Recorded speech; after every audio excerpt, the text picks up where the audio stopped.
नमस्कार फ्रेंड्स, मेरा नाम है कृष्णा लोधियाल और आप सभी का बहुत बहुत स्वागत है हमारी इस खास वीडियो में। ये हमारा आज जून 1 तारीख से नया चैलेंज शुरू हो रहा है डीएनए वाला, जिसमें हम रोज सुबह 8 बजे एक डीएनए और दिन में एक डीएनए यानी कि 2 डीएनए आपके लिए डेली लेके आएंगे। सबसे बड़ी न्यूज आपके लिए आज के अपडेट ये है माय डियर फ्रेंड्स कि एलआईसी के ऊपर में सरकार फिर से स्टेक निकालने वाली है, पब्लिक शेयर होल्डिंग के लिए जाने वाली है। क्या सच में एलआईसी को बेचना पड़ रहा है गवर्नमेंट को? क्या गवर्नमेंट की इसमें कोई नाकामी है या इसमें सेबी का कोई ऐसा रूल है जिसमें सरकार के ऊपर कुछ नहीं है या सरकार को वो चीज करनी ही करनी पड़ेगी? जानेंगे सारी चीजों को। आप बैंकिंग, फाइनेंस और स्टॉक मार्केट और इंश्योरेंस के जितने भी अपडेट्स है अगर वो जानना चाहते हैं तो इस चैनल को अभी के अभी सब्सक्राइब करिए। अगर ये वीडियो फेसबुक में देख रहे हैं तो फॉलो करिए, क्योंकि यहां पर दिन का 2 अपडेट यानी कि डीएनए डेली न्यूज एनालिसिस के माध्यम से हम आपके बीच में लेके आएंगे। और हम आज से एक चैलेंज यहां पर ऑक्स शुरू कर रहे हैं जो 1 जून से शुरू हो रहा है, 365 दिन का। रोज शाम को 8 बजे हमारा एक खास प्रीमियर वीडियो आपको मिलेगा शाम को 8 बजे से, जिसमें हर रोज अलग अलग टॉपिक्स के ऊपर हम आपको पढ़ाएंगे। ये आपके लिए बहुत इंपॉर्टेंट है। अगर आप इंश्योरेंस ट्रेनिंग में अगर अपना कोई भी इन्वेस्टमेंट नहीं कर पा रहे, अगर आप फाइनेंशियली अगर फिट नहीं हैं फिलहाल, अगर आप स्ट्रगलिंग एडवाइजर है, नए एडवाइजर हैं, तो ये आपके लिए बहुत ही हेल्पफुल सीरीज होने वाली है। इसलिए चैनल को सब्सक्राइब करके बेल आइकन प्रेस करना ना भूलें। बढ़ते हैं अपनी वीडियो की तरफ, जिसपे एलआईसी को मैंने लिख रखा है फॉर सेल। ऐसा मैं क्यों लिख रहा हूं, क्यों बेचना पड़ेगा गवर्नमेंट को, सरकार की नाकामी है या क्या है, सेबी का क्या रूल है, सब बातें करेंगे माय डियर फ्रेंड्स। एक चीज सबसे पहले समझने की कोशिश करिए, पॉइंट बाय पॉइंट बताऊंगा। क्या सरकार एलआईसी के शेयर बेचना चाहती है? देखो, इसमें हम एग्जैक्टली ये नहीं कह सकते कि सरकार बेचना चाहती है। एग्जैक्टली डिसीजन तो सरकार का ही था एलआईसी को यहां पे पब्लिक करने का, और मोदी गवर्नमेंट का ये डिसीजन था, क्योंकि मोदी गवर्नमेंट के हिसाब से उनके पास पैसे कम रहते हैं, उनको सरकार चलाने के लिए, देश चलाने के लिए हमेशा पैसे की जरूरत पड़ती है। तो सारी चीजें प्राइवेट करने के बाद में एक पीएसयू सेक्टर हमारा बचा था इंश्योरेंस का, उस पर भी उन्होंने धीरे धीरे क्या किया, एलआईसी को प्राइवेट करने की तरफ कदम बढ़ाया। तो जब कदम बढ़ा ही दिया तो सेबी का एक नियम सामने आता है, और वो नियम कहता है कि एलआईसी को 2032 तक मिनिमम 25% का स्टेक अपना प्राइवेट में डाइल्यूट करना ही पड़ेगा। हालांकि इसके लिए एलआईसी ने रिक्वेस्ट किया कि हम इतना बड़ा स्टेक तुरंत नहीं दे सकते, तो सेबी ने बोला कि मई 2027 तक आपको जो है कम से कम भैया 10% का स्टेक आपको डाइल्यूट करना पड़ेगा, जिसमें से 3.5% एलआईसी ऑलरेडी डाइल्यूट कर चुकी है। इसीलिए सरकार क्या कर रही है, धीरे धीरे अपनी हिस्सेदारी कम कर रही है एलआईसी में। पब्लिक शेयर होल्डिंग बढ़ सके, ये सरकार का यहाँ पे दलील है कि पब्लिक शेयर होल्डिंग बढ़ाना चाहती है, इसके लिए शेयर होल्डिंग बढ़ाया जा रहा है। और सेबी के जो नियम है उस नियमों की पूरी उनको पूरा करने के लिए भी डाइल्यूशन जरूरी है। और मार्केट में एलआईसी का पार्टिसिपेशन बढ़े, एलआईसी इंश्योरेंस कंपनी से एक कदम आगे निकल करके एक इन्वेस्टमेंट कंपनी के तौर पे भी देखी जाए। इन सारी चीजों को पूरा करने के लक्ष्य को पूरा करने के लिए गवर्नमेंट कहते हैं कि ये सारे के सारे नियम हम कर रहे हैं, और 2032 तक 25% एलआईसी का स्टेक शायद यहाँ पे प्राइवेट चले जाएगा। तो ये एक बड़ा सवाल है कि एलआईसी में सरकार अपनी हिस्सेदारी क्यों बेच रही है। उसके पीछे का मेन लॉजिक मैंने आपको बता दिया। अब इसमें आप सरकार की नाकामी समझें या आप सेबी का डंडा समझें, चॉइस आपके ऊपर है। सेबी का तो नियम पहले भी था, अभी भी है, बाद में भी रहेगा। क्या आपको लगता है कि सरकार को एलआईसी का शेयर नहीं बेचना चाहिए था, या आपको लगता है कि ये सही डिसीजन है? इस पे जो भी आपकी राय है मैं चाहता हूं कि आप कमेंट करके बताएं। क्या इससे क्या इससे एलआईसी प्राइवेट हो जाएगी? तो इसका सीधा सीधा जवाब है नहीं। 31 मार्च 2026 तक सरकार की जो हिस्सेदारी है अभी भी 96% है। और मैं आपकी जानकारी के लिए बताना चाहूंगा, किसी भी कंपनी में अगर किसी भी गवर्नमेंट की स्टेक होल्डिंग अगर 51% या उससे ज्यादा होती है तो उसको सीधा सीधा हम गवर्नमेंट कंपनी कहते हैं लॉजिकली, क्योंकि इस पर जो डिसीजंस होते हैं, फाइनल डिसीजन होते हैं, वो गवर्नमेंट ही ले सकती है, प्राइवेट बंदा नहीं ले सकता। हाँ, अगर 51% या इससे ज्यादा की स्टेक होल्डिंग अगर प्राइवेट एंटिटी के पास आ जाती है तो उस कंडीशन में सरकार के हाथ से वो कंपनी निकल जाती है। सरकार कुछ नहीं कर सकती है उसमें, ज्यादा से ज्यादा कुछ रेगुलेशंस लगा सकती है और कुछ नहीं कर सकते। लेकिन एलआईसी के साथ अच्छी बात यह है कि 96.5% स्टेक हमारे पास अभी गवर्नमेंट के पास में है, जो कि 51% से काफी ज्यादा है। अब 2% हिस्सेदारी के बाद भी सरकार मेजोरिटी यहां पर कंट्रोल अभी रखेगी। अभी सरकार 2% और निकालना चाह रही है। सरकार इकट्ठा 25% नहीं निकाल सकती क्योंकि बहुत बड़ी वैल्यूएशन हो जाएगी। उसको कंट्री हजम भी नहीं कर पाएगी, इसलिए थोड़ा थोड़ा थोड़ा करके निकाल रहे हैं। इस खबर का पॉजिटिव इंपैक्ट क्या हो सकता है, पॉजिटिव नेगेटिव सब डिस्कस कर सकते हैं। मार्केट में एलआईसी की लिक्विडिटी बढ़ रही है। आपको पता होगा एलआईसी ने अभी 34,000 करोड़ रुपए से ज्यादा का प्रॉफिट गेन किया है, और उसके बदले में एलआईसी ने 10 रुपए पर शेयर डिविडेंड भी घोषित किया है। अगर आपको जानकारी नहीं है तो आपको बताऊं।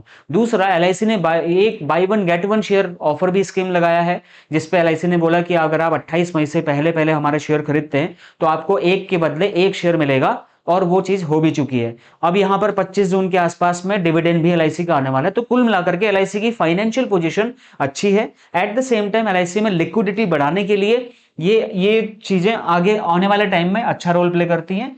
और जो यहाँ पर इंस्टीट्यूशनल इन्वेस्टर्स हैं उनकी भागीदारी बढ़ती है, क्योंकि इतनी बड़ी इंश्योरेंस कंपनी में बड़े बड़े लोग पैसा लगाते हैं, जिनको हम बोलते हैं बड़े बड़े लोगों को समझ लो इंस्टीट्यूशनल इन्वेस्टर। ये 200 करोड़ 500 करोड़ 2,000 करोड़ पैसा लगाते हैं इकट्ठा। शेयर की जो ट्रेडिंग एक्टिविटी है वो यहाँ पे बढ़ जाती है। इंडिया में ट्रेडिंग का क्रेज बढ़ रहा है और इंश्योरेंस कंपनी प्रॉफिट में है, तो डेफिनेटली ट्रेडिंग एक्टिविटी भी बढ़ेगी, और लॉन्ग टर्म में मार्केट विजिबिलिटी एलआईसी की बहुत अच्छी हो सकती है, ऐसा गवर्नमेंट का कहना है। और ये कुछ पॉइंट हैं जिन पे मैं सहमत भी हूं। अब आप इस पे सहमत है या नहीं है वो आप मुझे कमेंट करके बताइए।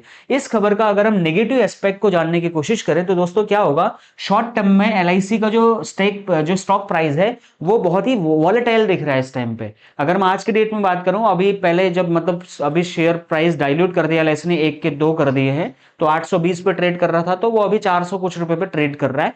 मार्केट में जो एलआईसी के शेयर है ना, उनकी सप्लाई अभी अचानक से बढ़ रही है। एक तो डिविडेंड घोषित हो गया, प्रॉफिट में कंपनी चल रही है, by one get one offer चल रहा था, तो मार्केट में अभी काफी लोग एलआईसी के शेयर में इन्वेस्ट कर रहे हैं। जहां पे 800-900 रुपए का शेयर लेना थोड़ा महंगा होता था, वहां पे भी 400 कुछ रुपए का शेयर लेना थोड़ा इजी हो रहा है। तो शेयर प्राइस पर टेम्पररी प्रेशर यहां पर आ सकता है, और वो दिख भी रहा है, क्योंकि वो डाउन बाय डाउन दिख रहा है माय डियर फ्रेंड्स। और शॉर्ट टर्म में ये प्रॉब्लम हर किसी कंपनी के साथ होती है। तो नेगेटिव पॉइंट ये है कि जो लोग शॉर्ट टर्म में एलआईसी के स्टॉक प्राइस से पैसा कमाना चाहते हैं उनके लिए ये न्यूज ज्यादा प्रॉफिटेबल नहीं होगी।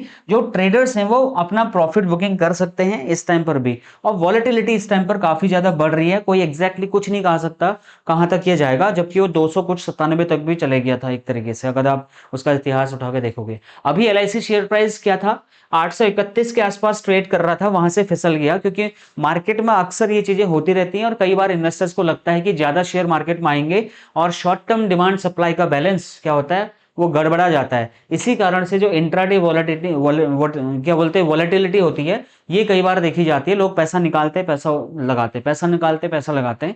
इंश्योरेंस एडवाइजर को ये न्यूज किस तरीके से देखनी चाहिए, इंश्योरेंस एडवाइजर को सबसे पहले पैनिक नहीं करना। आपकी सबसे बड़ी जिम्मेदारी यही है कि आप कस्टमर्स के ऑब्जेक्टिव को समझें, वो चाहता क्या है। अगर आपके प्रोस्पेक्ट का ऑब्जेक्टिव शॉर्ट टर्म है तो उसके लिए मुझे नहीं लगता कि ये सही कंपनी है शॉर्ट टर्म में पैसा इन्वेस्ट करने के लिए, बल्कि आपको क्लाइंट को प्रैक्टिकल तरीके से लॉन्ग टर्म विजन देना पड़ेगा। एलआईसी अभी भी गवर्नमेंट कंट्रोल्ड कंपनी है, 96% के आसपास गवर्नमेंट स्टेक है, और स्टेक का मार्केट प्रोसेस है। ये जो स्टेक सेल का मैंने बोला कि एलआईसी क्यों बिक रही है करके, ये मार्केट का एक प्रोसेस है जहां पर 25% स्टेक कम से कम कंपनी को 2030 तक, मतलब 2032 तक यहाँ पे डाइल्यूट करना ही करना है। ये सेबी का नियम है। लेकिन अगर गवर्नमेंट यहां पर आपको ये कह के देखो भैया इसमें तो हम कुछ नहीं कर सकते, तो सरकार का नहीं, ये तो सेबी का नियम है, हमें बेचना ही पड़ेगा, तो सरकार से भी आप लोगों को ये सवाल पूछना चाहिए कि भैया ऐसा क्या आन पड़ा था, आपको इतनी बड़ी दिक्कत क्या आ गई थी कि घर में मतलब आपका जो इनकम जनरेटिंग एसेट था आप उसको ही बेचने चले।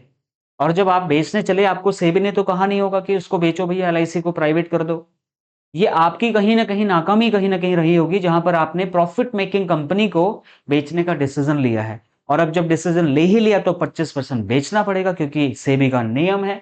तो इसलिए सरकार से सवाल करते रहिए, ऐसा नहीं कि हर चीज सरकार सही करे, जरूरी नहीं है।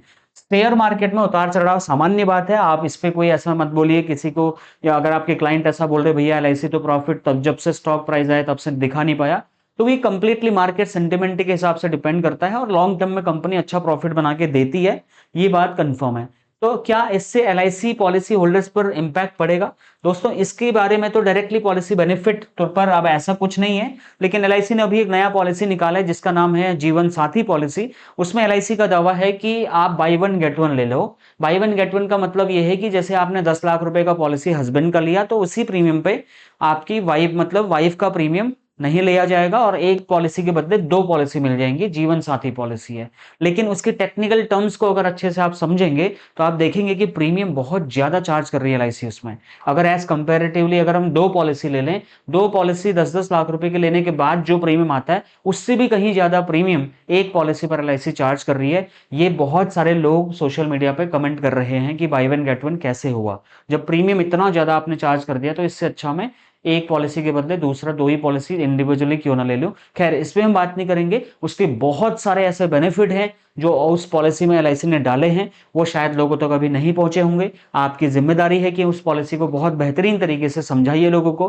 कई लोगों को कई बार कंफ्यूजन क्रिएट हो जाता है। तो कुल मिलाकर के इंश्योरेंस एडवाइजर की जिम्मेदारी बनती है कि किसी भी कंपनी की पॉजिटिव ब्रांडिंग करनी है, नेगेटिव पॉलिसी की कंडीशंस पहले जैसी रहती हैं, कस्टमर्स के ऊपर ज्यादा इंपैक्ट इन चीजों का नहीं पड़ता अगर वो यूलिप पॉलिसी में इन्वेस्टेड नहीं है तो। बोनस का स्ट्रक्चर अलग अलग होता है। सितंबर में every year LIC bonus release करती है और वो साल के हिसाब से बोनस हर हमेशा चेंज होते रहता है। इंश्योरेंस कॉन्ट्रैक्ट सुरक्षित रहता है, उस पर भारत सरकार की सोवरिन गारंटी मिलती है माय डियर फ्रेंड्स। इसके लिए लोगों को जरूर आप बताएं। लेकिन मार्केट सेंटिमेंट का असर ब्रांड डिसीजंस पर पड़ता है और डेफिनेटली वो चीज फिर आगे को दिखाई भी देती है। अगर एलआईसी मैनेजमेंट ऐसा कुछ डिसीजन ले रहा है तो कहीं ना कहीं उसका जो सब्सिडियरी कंपनीज हैं उसके ऊपर क्या इंपैक्ट आ रहा है, उन सारी चीजों को भी ध्यान में रखा जाता है अपना फाइनल कोई बड़ा डिसीजन लेने से पहले। तो इंडस्ट्री के लिए अगर हम पूरी इंश्योरेंस इंडस्ट्री के हिसाब से देखें तो ये दिखता है कि इंश्योरेंस सेक्टर अब कैपिटल मार्केट से ज्यादा जुड़ रहा है।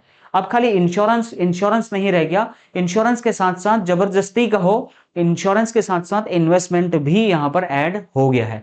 इन्वेस्टर इंश्योरेंस कंपनियों को एज ए इन्वेस्टमेंट एंगल से भी आज के डेट में देखने लग गए हैं। इसलिए आपने देखा होगा कि ULIP company sorry ULIP policies भी कंपनियां लॉन्च कर रही हैं जिसपे रिटर्न दिखाया जा रहा है। फाइनेंशियल अवेयरनेस बहुत तेजी से बढ़ रही है, लेकिन बहुत सारे लोग आज भी फाइनेंशियल अवेयर नहीं है। लेकिन आप यहां पे एक बात समझने की कोशिश करिएगा कि मार्केट की एक्सपेक्टेशंस बहुत ज्यादा बढ़ रही है। जब इंश्योरेंस कंपनीज रिटर्न दिखाने को आ रही है तो कस्टमर्स के एक्सपेक्टेशंस भी उस हिसाब से बढ़ेंगी। आप उसके लिए तैयार रहिए, कस्टमर्स के सवालों के जवाब आपको देने पड़ेंगे अगर आप उसके इंश्योरेंस एजेंट हैं। अगर मैं यहाँ पे आज का बात करूं, जब मैं जून 2026 को ये वीडियो शूट कर रहा हूं तो 406 रुपए पे ये ट्रेड कर रहा है और ये रेड में दिख रहा है। पिछले 5 सालों में लगभग 6-7% की गिरावट ये दिखा रहा है यहाँ पर। और ये तब हुआ है, अभी ये 800 कुछ रुपए का शेयर था, इसको डाइल्यूट करके 2 टुकड़े कर दिए एलआईसी ने, तो इसलिए ये थोड़ा अफोर्डेबल दिख रहा है आप लोगों को। तो इस वीडियो में हमने जानने की कोशिश करी सेबी का क्या नियम था, एलआईसी का क्या स्टेक सेल होने वाला है, कैसे होने वाला है, गवर्नमेंट का इसमें क्या नाकामी है या गवर्नमेंट का इसमें क्या दलील है, सारी चीजें हमने आपको बताने की कोशिश करी है। तो आई होप अगर आपको इस समझ में आ गया होगा तो आप इसको एक लाइक जरूर करें। बाकी माय डियर फ्रेंड्स, इस कमिंग सैटरडे हम लेके आ रहे हैं आपके लिए एक बहुत ही अमेजिंग लाइव वेबिनार, सैटरडे जून 6 तारीख को शाम को 6 बजे से 9 बजे के बीच में। आज की डेट में आप जानते होंगे इंश्योरेंस एडवाइजर बहुत प्रॉब्लम में हैं वो लोग जो खासकर डिजिटल मार्केटिंग नहीं जानते, जो ऑनलाइन अपने लोगों को प्रेजेंटेशन नहीं दे पा रहे, जिनकी ऑनलाइन प्रेजेंस नहीं है। सोशल मीडिया, यूट्यूब, फेसबुक पे आप सब लोग हैं लेकिन आपको वहां से क्लाइंट नहीं मिल रहे हैं। लेकिन आपके ही बगल में कोई दूसरा इंश्योरेंस एडवाइजर है, वो बढ़िया अच्छी रील बनाता है, लोगों को ऑनलाइन कंसल्टेशन दे रहा है और उनसे कंसल्टेशन फीस भी चार्ज कर रहा है। अगर आप भी कंसल्टेशन फीस चार्ज करना चाहते हैं, अगर आप भी घर में बैठे बैठे आप लोगों से मीटिंग करना चाहते हैं, अगर आप घर बैठे लोगों लीड प्राप्त करना चाहते हैं जो इंश्योरेंस के आपके क्लाइंट बन सकते हैं, तो ज्वाइन करिए हमारा कमिंग सैटरडे का लाइव वेबिनार, जिसमें मैं प्रैक्टिकली आपको बहुत सारी चीजें सिखाने वाला हूं। सबसे पहले गूगल पे आप कैसे अपने आप को रजिस्टर करोगे, कोई अगर आपको सर्च करता है तो गूगल पे आप टॉप पर दिखो, वो सिखाऊंगा। यूट्यूब, फेसबुक और इंस्टाग्राम कैसे आप प्रोफेशनल अकाउंट सेट करोगे, कैसे डिजाइन करोगे, पूरा प्रैक्टिकल सिखाऊंगा। और आप कैसे एक वायरल रील कैसे शूट करोगे, उसको कैसे एडिट करोगे, उसे कैसे अपलोड करोगे बताऊंगा। और एक एआई टूल के ऊपर भी मैं आपको काम करना सिखाऊंगा जो आपके घंटों की मेहनत को मिनटों में कन्वर्ट कर देगा और आपका बहुत सारा काम बहुत इजी कर देगा। इसके साथ साथ आपको यहां पर 5,000 रुपए तक के बोनसेस भी मिलेंगे। इस लाइव क्लास की फीस हमने 299 रखी हुई है। इस 299 में हम आपको गूगल माई बिजनेस के अलावा बहुत सारी और लर्निंग भी देंगे जो हमने आपको बोला, जैसे कि गूगल पे कैसे आपको रजिस्ट्रेशन करना है, 14 तरीके की, जैसे अभी आप कमीशन के ऊपर इनकम करते हैं ना, कमीशन इनकम आपकी आ रही है, इसके अलावा एक साल में अगर आप चाहें तो 14 तरीके से, 14 और भी तरीके से अपनी इनकम को बढ़ा सकते हैं। एक एक करके इन 14 इनकमों के बारे में आपको बताऊंगा कैसे हैं करके। YouTube channel, Facebook page, Instagram page setup करना बताऊंगा। वायरल रील के बारे में, viral reel shooting, editing, uploading सब बताऊंगा। सबसे इंपॉर्टेंट, 999 रुपए का पेड कंसल्टेशन आप कैसे ले सकते हैं एज एडवाइजर, वो भी घर बैठे। इसका ट्राइड एंड टेस्टेड फॉर्मूला आपको बताऊंगा, और एक सरप्राइज एआई टूल के ऊपर मास्टरी करना सिखाऊंगा, और आपके काम को काफी हद तक ऑटोमेट करेगा, नहीं तो कम से कम आपका घंटों का टाइम बचाने का काम करेगा वो एआई टूल, जो आप नहीं जानते। इस लाइव क्लास में सारी की सारी लर्निंग हम आपको देने के साथ साथ आपको 5,000 रुपए तक के बोनसेस भी मिलेंगे। अगर आप मार्केट में ये चीज करने जाएंगे तो आपके 5,000 रुपए लग जाएंगे। लेकिन इसमें हम क्या क्या देंगे, एक तो हम आपको 6 दिन की रिकॉर्डिंग भी देंगे। जो क्लास आप 3 घंटे की अटेंड करोगे, कई बार ऐसा होगा कि आपको उसमें से आधा समझ आया, आधा नहीं आया, क्योंकि प्रैक्टिकल क्लास है। सारी चीजें इस फोन की स्क्रीन पे आपको लेके इस डिजिटल बोर्ड पे दिखाई जाएंगी। तो आपको 6 दिन की रिकॉर्डिंग दी जाएगी बोनस के तौर पे, और आपको 1 हफ्ते का डिजिटल एडवाइजर सक्सेस ब्लूप्रिंट दिया जाएगा, एक फ्रेमवर्क आपको दिया जाएगा। अगर आप उस फ्रेमवर्क को 1 हफ्ते में पूरा करते हैं तो आप बहुत अच्छे तरीके से आगे ग्रो कर पाएंगे। 250 से ज्यादा हम आपको रील की स्क्रिप्ट, वायरल रील की स्क्रिप्ट बना के दे रहे हैं, जिसमें टाइटल लिखा हुआ होगा, डिस्क्रिप्शन लिखा होगा, सब कुछ क्या बोलना है सब हम आपको 250 वायरल की स्क्रिप्ट हम आपको देंगे, और 25 इंस्टाग्राम के टेम्पलेट देंगे, 25 हम आपको यहां पर फेसबुक के टेम्पलेट देंगे, और हम यहां पर आपको 500 से ज्यादा स्टॉक फुटेजेस देंगे, वीडियो फुटेजेस, जो आप वीडियो में छोटे छोटे जो आप रील बनाओगे उसके बीच में आप उनको ऐड करके वायरल कर सकते हैं अपने रील को। और लाइव वेबिनार के प्रीमियम नोट्स भी आपको मिलेंगे, फेसबुक पेज के नोट टेम्पलेट मिलेंगे, 25 टेम्पलेट यूट्यूब के डिस्क्रिप्शन के मिलेंगे, और 2 वीडियो एडिटिंग के सॉफ्टवेयर आपको मिलेंगे, जिसपे आप फ्री में, लाइफ टाइम फ्री में उन सॉफ्टवेयर पे आप अपनी वीडियो को एडिट कर सकते हैं। और 19 आपको कॉपीराइट फ्री बैकग्राउंड साउंड भी हम आपको यहां पे देंगे। जो मतलब ये टोटल ऐसा पैकेज हमने आपको बना दिया। इस टोटल पैकेज की फीस जो हम आपसे चार्ज कर रहे हैं, मात्र 299 रुपए की फीस आपसे चार्ज कर रहे हैं। 299 रुपए में माय डियर फ्रेंड्स, यहां पर आपको इस सारी की सारी चीजें, 3 घंटे का लाइव वेबिनार, 1 हफ्ते की रिकॉर्डिंग, आपको 500 से ज्यादा video stock footages, background sound, आपको टेम्पलेट, आपको नोट, ये सारी चीजें आपको स्टेप बाय स्टेप मिल जाएंगी। ये क्यूआर कोड है, इस क्यूआर कोड पे आप स्कैन करके अभी आप इसका स्क्रीनशॉट ले लीजिए। इस पे आप 299 रुपीज का पेमेंट करके आप जो है अपनी सीट रिजर्व कर लीजिए। सीट हमारे लिमिटेड होती है, लगभग 100 लोगों को ही हम एक वेबिनार में बैठाते हैं, और काफी सीट्स हमारी रिजर्व भी हो चुकी हैं। तो आप इस पे अपना पेमेंट करके इसका स्क्रीनशॉट हमारे ऑफिस नंबर पर आप भेज दीजिए, और 299 रुपीज की हमने फीस ली है। अगर इस वीडियो के डिस्क्रिप्शन में देखोगे तो एक लिंक भी दिया है, अगर आप उस लिंक पर क्लिक करके पेमेंट करते हैं तो कुछ इस तरीके का पेज आपका खुलेगा, रेजर पेज का, रेजर पे का। यहाँ पे पूरा साफ साफ लिखा है 6 जून का क्लास है, 6 से 9 बजे का जूम पे होगा, 299 रुपीज की फीस है। इसमें आपको 6 दिन की रिकॉर्डिंग मिलेंगी, स्टेप बाय स्टेप नोट मिलेंगे, 8 बोनसेस मिलेंगे, 5,000 रुपए तक के बोनसेस मिलेंगे। इसके ऊपर नीचे हमने पूरे नियम कानून बहुत सारे डिटेल में लिखा हुआ है, आप उसको पढ़ लेना जब लिंक पे क्लिक करोगे। तो पहले हम 99 में करते थे, लेकिन उसमें रिकॉर्डिंग नहीं थी, तो लोगों ने बोला सर रिकॉर्डिंग वाला एक्सेस हमें चाहिए, तो हमने ऑप्शन बदल के चेंज कर दिया, 299 का कर दिया है। इस छोटे से इन्वेस्टमेंट में मैं चैलेंज कर रहा हूं, आप अपनी डिजिटल जर्नी शुरू कर सकते हैं। आपको जो जो चीजें चाहिए शुरू करने के लिए, वो मैं सारी की सारी चीजें आपको इस 299 में पूरा बना करके आपको दे देंगे, और 1 हफ्ते की रिकॉर्डिंग भी आपको मिलेगी, ताकि आप आराम से उसको प्रैक्टिस कर सकें। 50 बार देखिए, 100 बार देखिए। तो ये वेबिनार आप जरूर मिस मत करना माय डियर फ्रेंड्स। बाकी इस वीडियो को लेकर के जो भी आपका क्वेश्चन, फीडबैक, सजेशन या कोई कंप्लेन है, या कोई और ऐसा टॉपिक है जिसको आप चाहते हैं कि हम अपने चैनल पर उठाएं, या कोई ऐसा लर्निंग जो आप चाहते हैं कि जिसपे हम आपको वीडियो बना करके दें फ्री में, आप कमेंट करके जरूर बताएं। बाकी हमारी यहाँ पर डीएनए रोज 2 वीडियो आपको मिलती रहेंगी। शाम को प्लीज सिट डाउन वाला चैलेंज 8 बजे आपको मिलेगा, और इसी तरीके से आप आगे बढ़ते रहिए। मैं मिलूंगा नेक्स्ट और एक्साइटिंग से वीडियो में। Thank you so much for watching, bye.